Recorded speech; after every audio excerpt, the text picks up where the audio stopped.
Bismillahirrahmanirrahim. Bunga sekuntum ditanam di atas batu. Assalamualaikum warahmatullahi wabarakatuh. Innal hamdalillah wassalatu ala rasulillah amma ba'd. Teman-teman, adik-adik mahasiswa dimanapun Anda berada, ini adalah contoh tutorial ya untuk kontrak belajar seorang dosen dengan mahasiswanya. Tentu penjelasan ini tidak sepenuhnya sempurna ya, karena mahasiswanya tidak bertatap muka langsung dengan dosen, sehingga kekurangan dari penjelasan tentang kontrak belajar menggunakan video ini itu nanti akan ditindaklanjuti di grup-grup WA ataupun bersama PJ-nya. Oleh sebab itu, simpel dan singkat penjelasan tentang kontrak belajar kita yang akan dilakukan menggunakan video ataupun istilah lainnya adalah daring. Teman-teman sekalian, para mahasiswa yang saya hormati, nama saya adalah Miskari ya. Gelar depannya Doktor, kemudian gelar belakangnya adalah LCMHI ya.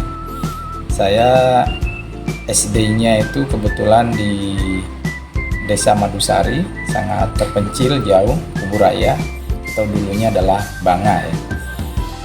Kemudian SMP-nya atau MTS itu saya kebetulan di Raudatul Ulum 1 Malang, Raudatul Ulum Malang, Ganjaran, Gondang Legi Malang ya. Kemudian MA-nya itu madrasah aliyahnya juga di Raudatul Ulum 1 Malang. Kemudian melanjutkan ke S1. Alhamdulillah dapat beasiswa S1, bisa belajar masak nasi selama 4 tahun. Akhirnya dapat gelar S1 itu di Al-Azhar University Mesir. Kemudian S2 saya juga alhamdulillah dapat beasiswa dari Kementerian Agama dengan program pasca sarjana kader ulama ya. Setelah dari Mesir itu oleh Kementerian Agama dimondokkan selama 2 tahun di Pondok Pesantren Salafiyah Syafi'iyah Sukorejo sehingga mendapat gelar MHI. Kemudian S3 saya alhamdulillah juga dapat beasiswa dari Kementerian Agama juga dengan program 5000 doktor, kebetulan ditempatkan di Sumatera Utara Medan atau UIN Sumatera Utara Medan. Itu sekelumit pendidikan saya. Kebetulan sudah menikah dan punya anak 4, istri alhamdulillah istiqomah dengan 1 istri ya.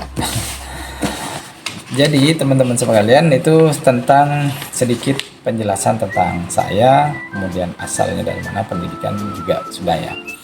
Kemudian berbicara tentang kontrak belajar kita ini, teman-teman sekalian, yang perlu dipahami oleh teman-teman bahwasannya kehadiran teman-teman di dalam kelas ataupun secara daring maupun luring ya, itu sangat menentukan kepada keberlanjutan teman-teman untuk mengikuti UTS ataupun UAS, sehingga teman-teman wajib selalu hadir. Kalaupun tidak hadir, maka harus memberi keterangan yang jelas, disampaikan kepada PJ, kemudian nanti PJ akan menyampaikan kepada para dosen, pada saya misalnya ya. Kalau misalnya teman-teman itu hadirnya sudah jarang, bahkan misalnya kurang daripada 75%, bisa jadi itu tidak bisa mengikuti UTS dan UAS. Kalau udah seperti itu, nilai itu paling tinggi sudah D itu. Kalau D berarti sudah tidak lulus lah ya, apalagi E, MT kosong. Sehingga teman-teman harus hadir ya. Kalaupun tidak hadir tadi, memberi keterangan yang jelas, entah sakit atau ada kegiatan, itu harus memberi keterangan yang jelas ya. Kemudian kalau di kelas saya, kalau teman-teman 3 kali tidak hadir tanpa keterangan, maka nilai sudah pasti paling baik itu adalah C paling bagus itu adalah C. Itu kalau sudah UTS, UAS itu ngikutin ya. Tapi kalau 3 kali tidak masuk tanpa keterangan, walaupun sudah ngikuti semua tadi, maka nilainya kita kasih nilai C ya. Kalau ternyata 4 kali tidak hadir, yaitu D ya. D, udah jelas D itu. Walaupun tadi persyaratannya tetap dia ngikut pelajaran ngikut UTS, UAS, tapi karena 4 kali tanpa keterangan, maka nilainya juga jadi tidak bagus gitu ya. Makanya teman-teman harus mengikuti dengan baik ya. Kalaupun ada kegiatan atau ada udzur, itu harus memberi informasi. Itu tentang kehadiran ya. Tentang keterlambatan, kalau teman-teman nanti misalnya masuk jam sekian, misalnya mayoritas dosen itu memberi dispensasi keterlambatan 10 menit sampai 15 menit. Tidak boleh lepas dari itu. Kalau lepas dari itu maka tidak boleh masuk kelas, atau dia boleh masuk kelas tetapi tetap di absen, dianggap tidak hadir ya. Kalau lebih dari itu, saya pikir teman-teman karena masih semester awal ini ya, itu tinggalnya di sekitar kampus, sehingga tidak mungkin teman-teman itu mengalami keterlambatan yang lebih dari 15 menit tadi, apalagi tinggal 5 hat misalnya ya. Kemudian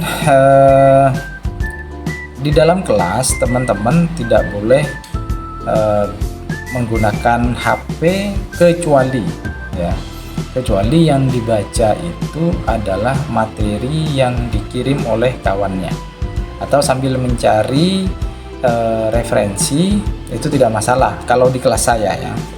Tapi di dosen lain itu bisa jadi masalah.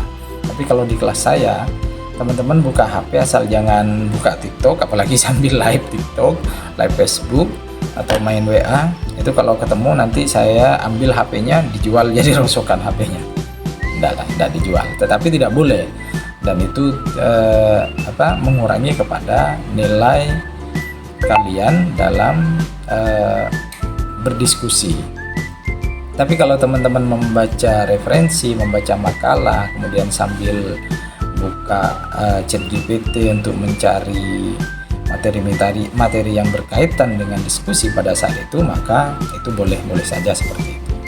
Jadi kehadiran teman-teman, keadaan kawan-kawan di kelas, terutama ketika presentasi sudah dimulai, maka dilarang untuk main HP kecuali membaca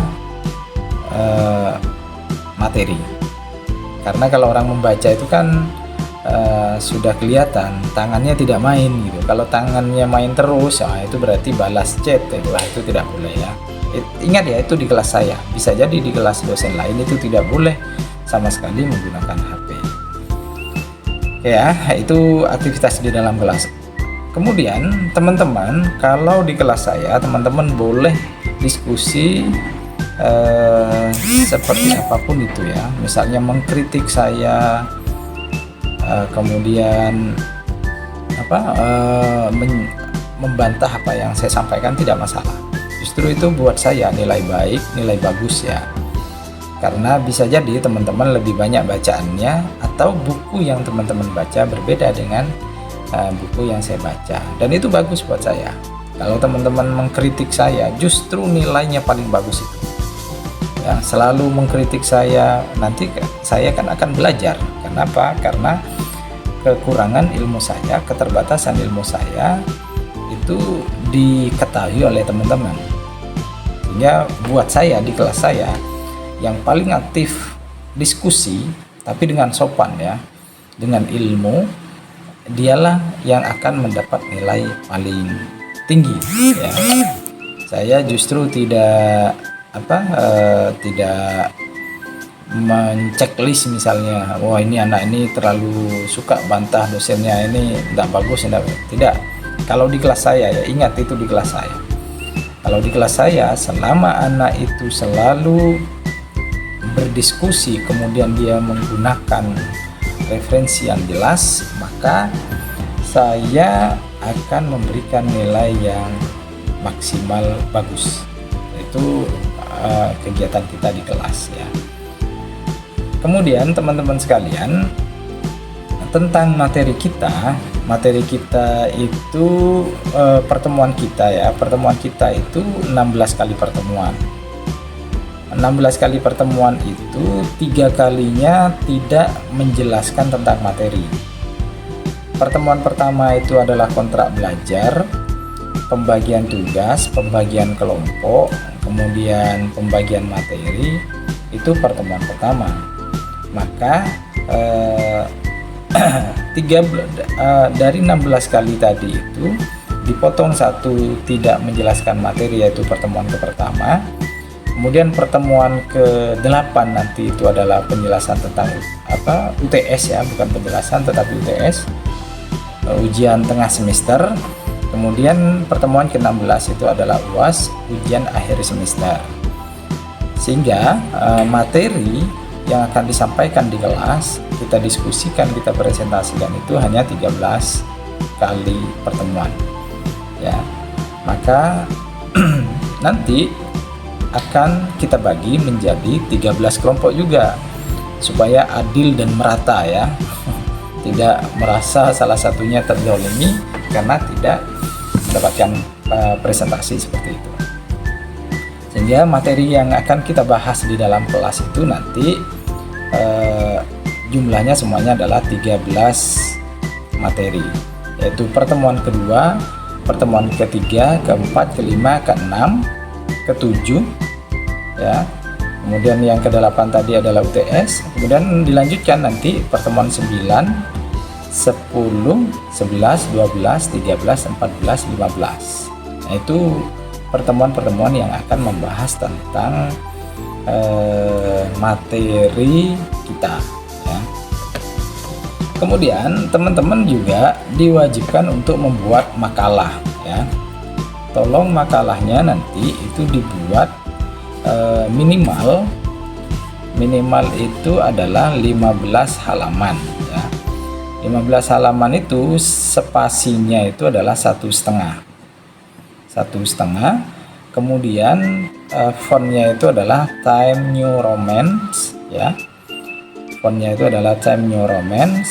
15 halaman itu teman-teman itu tanpa menggunakan pendahuluan, juga tidak perlu menggunakan rumusan masalah ya. Tinggal dijelaskan saja tentang materi yang akan kita bahas ya. Kemudian daftar pustakanya itu minimal teman-teman menyebutkan dari 10 buku ya, 10 buku. Dari 10 buku itu teman-teman harus ada di dalam daftar pustaka. Begitu juga di dalam makalahnya teman-teman menggunakan footnote ya, catatan kaki, bukan innote, bukan endnote. Kalau innote itu berada di dalam, kalau endnote itu berada di akhir, tapi kalau footnote itu setiap halaman berada di bawah referensinya.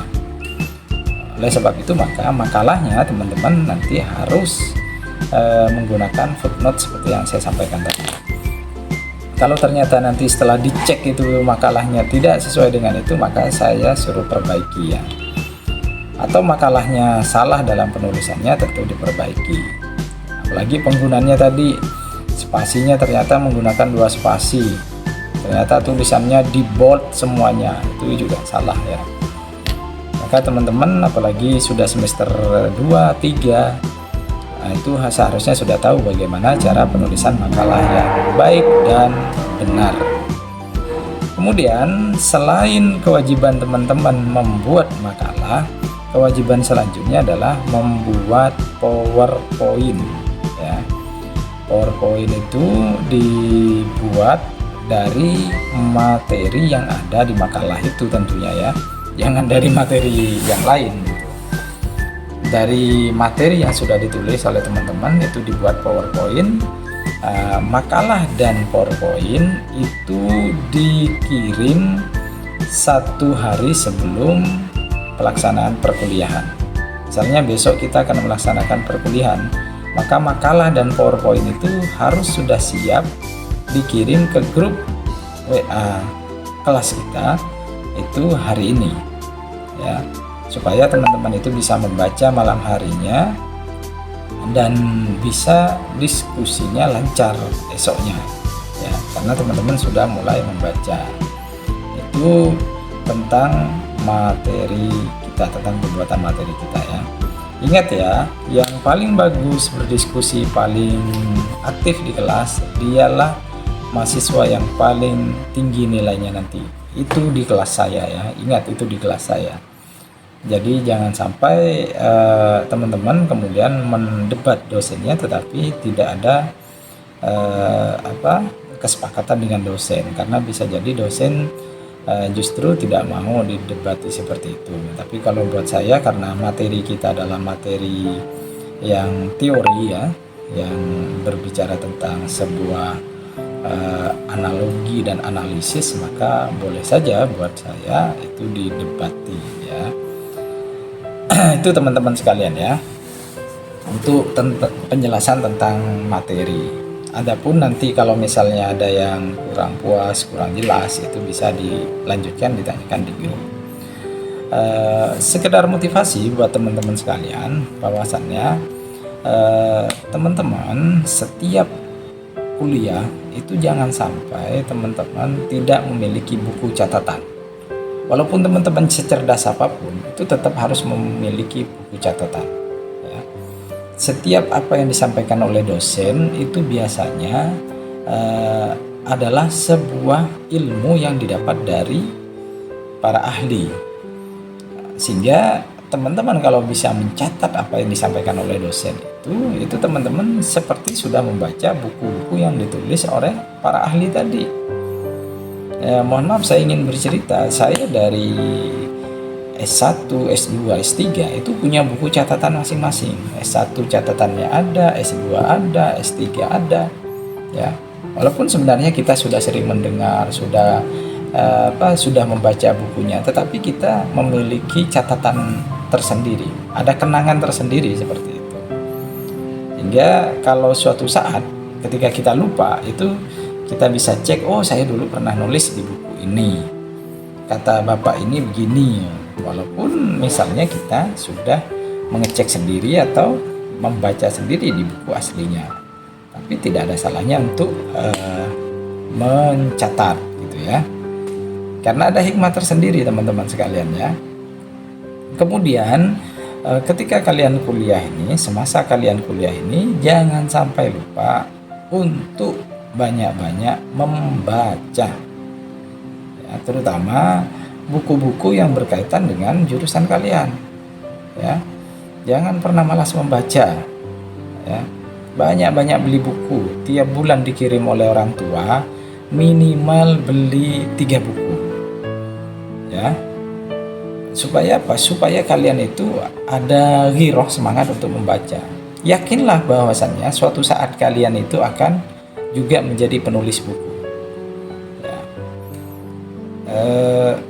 Saya dulu diperingatkan oleh guru saya ketika berada di pondok ya, pondok saya tadi itu ya, Rodotul Ulum 1 Ganjaran Gondang Legi Malang. Nama kiai saya itu adalah Kiai Ismail Mu'adz. Beliau mengatakan, saya waktu itu masih baru dan tidak bisa baca kitab kuning, kitab gundul itu tidak bisa. Tapi kata beliau apa? Tiap orang tua kalian ngirim duit, maka sisakan duit untuk beli kitab. Walaupun kalian saat ini belum bisa baca kitab kuning, tapi karena kalian selalu berusaha beli kitab kuning, saya yakin, kata kiai saya, suatu saat kalian akan dapat berkah dari kitab itu, sehingga kalian bisa membaca kitab kuning itu. Dan itu yang saya rasakan. Alhamdulillah bisalah sedikit-sedikit baca kitab kuning saat ini gitu ya. Dan itu selalu saya ingat dari guru saya itu. Nah teman-teman, kalau saat ini belum suka membaca buku misalnya, tetapi karena teman-teman itu sudah punya buku ya, sudah mulai banyak punya buku, di rumah selalu melihat buku itu terpampang, kemudian wah cobalah baca buku itu. Ada ada inspirasi sendiri di ruangan atau di lingkungan rumah, di mana di situ banyak buku yang akan membuat kalian membaca buku. Kemudian dari banyak baca buku itu, kemudian kenapa saya tidak boleh mencoba menulis buku seperti itu. Nah, ketika sudah seperti itu, nanti teman-teman akan senang membaca buku dan akan senang menulis buku. Ingat ya, orang yang membaca buku kemudian dia tulis dalam sebuah buku dan bukunya itu dibaca oleh orang lain, maka ilmu yang Anda sebarkan, yang kalian sebarkan melalui buku itu akan menjadi amal jariah kalian. Coba lihat berapa ribu tahun Imam Syafi'i itu sudah meninggal, Imam Ghazali itu sudah dari dulu sudah wafat, tetapi ilmunya tetap mengalir hingga sekarang karena tulisan buku. Maka kata Imam Syafi'i itu apa? Kalian boleh meninggal, tetapi amal kalian tidak boleh terputus. Nyawa kalian boleh terputus, tetapi amal kalian harus mengalir terus. Salah satu jalannya apa? Menulis dan menulis. Membuat sebuah karya, dan karya itu akan selalu dibaca oleh orang lain, dan karya itu akan selalu diingat oleh orang lain dan dinisbatkan kepada pemilik karya tersebut. Oleh sebab itu, teman-teman sekalian, para mahasiswa, jangan sampai kalian malas untuk membeli buku dan membaca buku. Siapa tahu suatu saat kalian akan menjadi penulis buku. Terima kasih. Kalau ada salah kata, salah ucap, saya mohon maaf yang sebesar-besarnya. Karena saya makhluk kasar, banyak kata-kata yang kasar mungkin ya. Kalau makhluk halus tidak mungkin tampil di sini. Saya akhiri dengan sebuah pantun. Sore-sore main sepeda listrik, jangan lupa mampir di rumah Ibu Ratu. Wallahul muwaffiq ila aqwamit thoriq. Wassalamualaikum warahmatullahi wabarakatuh.